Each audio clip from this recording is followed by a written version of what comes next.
વડોદરાના ભાયલી ગામ ગોકુલપુરા રાયપુર ખાતે 75 મીટર રિંગ રોડ પાલિકા દ્વારા પસાર કરવામાં આવ્યો છે, જેમાં ખેડૂતોનું ખેતર અને પ્લોટ મહાનગરપાલિકા દ્વારા કપાય છે।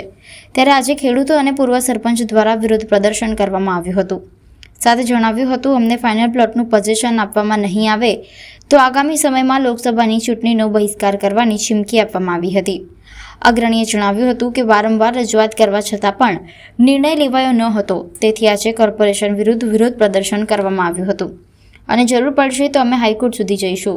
ત્યાર પછી અમારી માંગણી સ્વીકારવામાં નહીં આવે તો અમે અમારા પરિવાર સાથે જેસીબી નીચે સૂઈ જઈશું। તેની જવાબદારી વડોદરા મહાનગરપાલિકા અને વુડાની રહેશે, તેમ તેઓએ જણાવ્યું હતું। હવે અમારા ભાયલીની અંદર 24B ટીપી સૂચિત ટીપી નાખવામાં આવી છે અને એની અંદર બિન સંપાદન કર્યા વગર જમીનની અંદર 75 મીટરનો રિંગ રોડ વુડા દ્વારા અને કોર્પોરેશન દ્વારા બનાવવામાં આવ્યો છે અને અમારે એનો ડેવલપમેન્ટ થાય એનો કોઈ વાંધો નથી, પરંતુ અમને અમારા ફાઇનલ પ્લોટનું પોઝિશન મળવું જોઈએ। બસ એ જ મારી નમ્ર વિનંતી છે। My weapons are truth and non violence. અમે જેસીબી મારશે તે વખતે સત્ય અને અહિંસા સાથે બેસી જઈશું અમારા કુટુંબ સાથે, અને અમને કઈ થશે એની જવાબદારી કોર્પોરેશનની અને અમલદારોની રહેશે। બસ એ જ, કશું આપીને રહ્યા નથી। એમની જોહુકોમીથી એ લોકો એમ કહે છે કે અમે અમારી રીતે રિંગ રોડ નાખવાના છે, તમારે હાઈકોર્ટમાં જવું હોય તો જજો।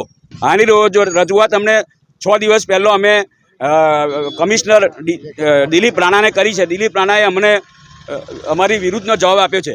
આજે અમે આ બધા ગામ લોકો ભેગા થઈને કે આપણે વિરોધ કરીએ, આગળ પડઘો પાડીએ, ચૂંટણી આવી છે તો આપણું થાય તો અમને ભગવાન બચાવે। ચૂંટણીનો બહિષ્કાર કરીશું, અમારા ગામના બધા જ માણસો ચૂંટણીનો બહિષ્કાર કરીશું।